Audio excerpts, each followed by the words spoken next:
जटाटवीगलज्जल प्रवाह पावितत्सले गलेवलम्ब्यलम्बिताम्बुजङ्गतुङ्गमालिकां डमड्डमड्डमड्डमनिनादवड्डमर्वयं चकार चण्डताण्डवं तनोतु नः शिवा शिवं। जटाकटाः सम्भ्रमा भ्रमान्निलिम्प निर्झरी विलोलवीचि वल्लरी विराजमानमूर्धनि धगन्धगन्धगज्ज्वलल्ललाटपट्टपावके किशोरचन्द्रशेखरे रतिः प्रतिक्षणममम। जटाटवीगलज्जल प्रवाह पावितत्सले गलेवलम्ब्यलम्बिताम्बुजङ्गतुङ्गमालिकाम्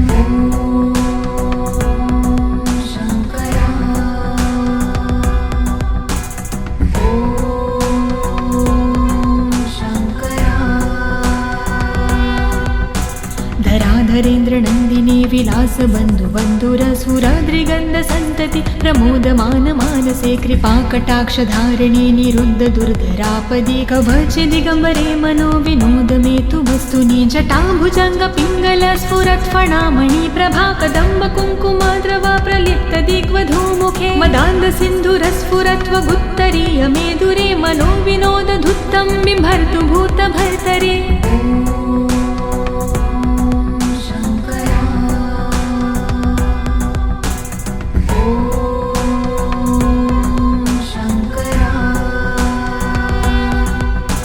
सहस्रलोचन प्रभृत्य शेषलेख शेखर प्रसून धूलिधोरणि विधूसराङ्घ्रिपीठभुजङ्गराजमालया निबद्धजाटजूटकः श्रिये चिराय जायता चकोरबन्धुशेखर ललाटचत्वरज्ज्वल धनञ्जय स्फुरिगभानिपीतपञ्चसायकं निमन्निलिम्बनायम सुधामयूखलेखया विराजमान शेखरं महाकपालि सम्पदे शिरोजलायमस्तु नः।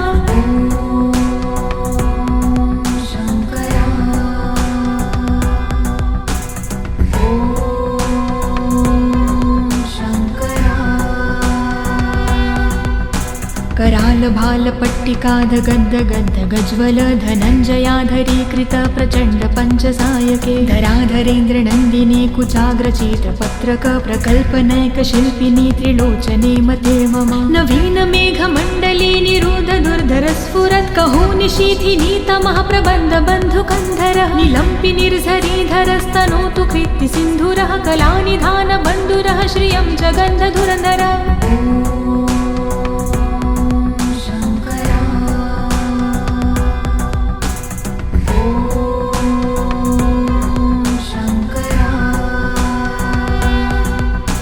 प्रफुल्लनीलपङ्कज प्रपञ्चकालिमच्छटा विडम्बिकण्ठकन्धरारुचि प्रबन्धकन्धरं स्मरच्छिदं पुरच्छिदं भवच्छिदं मखज्जिदं गजच्छिदान्धकच्छिदं तमन्तकच्छिदं भजे। अगर्व सर्वमङ्गला कलाकदम्ब मञ्जिरी रसप्रवाह माधुरी वृजम्भणा मधुव्रतं स्मरान्तकं पुरातकं भावन्तकं मखातकं गजान्तकान्धकान्तकं तमन्तकान्तकं भजे।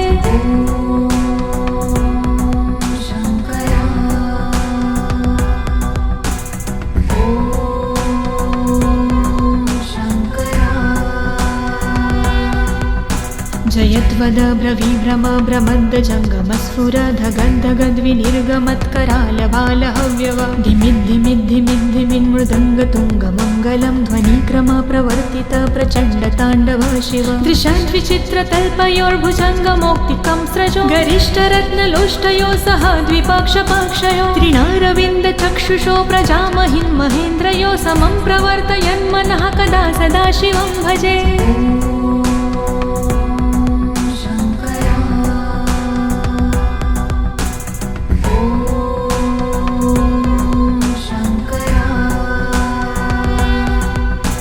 कदा निलिम्प निर्झरी निकुञ्जकोटरे वसन् विमुक्तदुर्मती सदा शिरस्तमञ्जलि वहन् विमुक्तलोललोचनोललामभाललग्नकः शिवेति मन्त्रमुच्चरन् कदा सुखी भवाम्यहं। निलिम्पनाथ नागरी कदम्बमौलमल्लिका निगुम्ब निर्भरक्षलं धूष्णिका मनोहरः तनोतु नो मनोमुदं विनोदिनी महानिशं परिश्रया परं पदं तदङ्गजद्विषाचयः।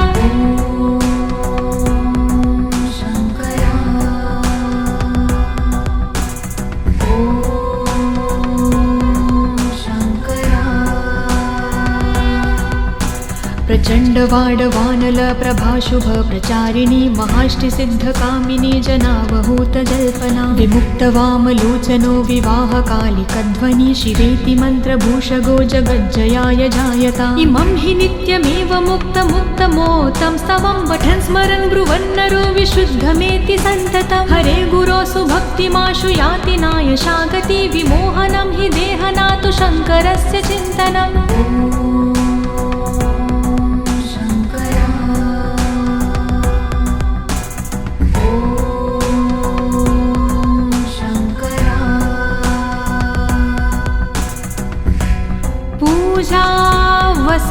पूजावसानसमये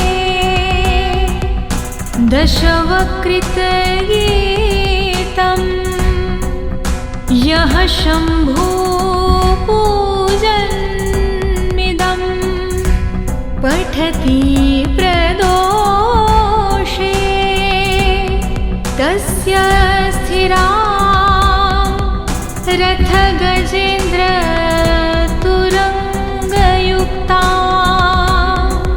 लक्ष्मी सदैव सुमुखी प्रददाति शम्भुः इति शिवताण्डवस्तोत्रम्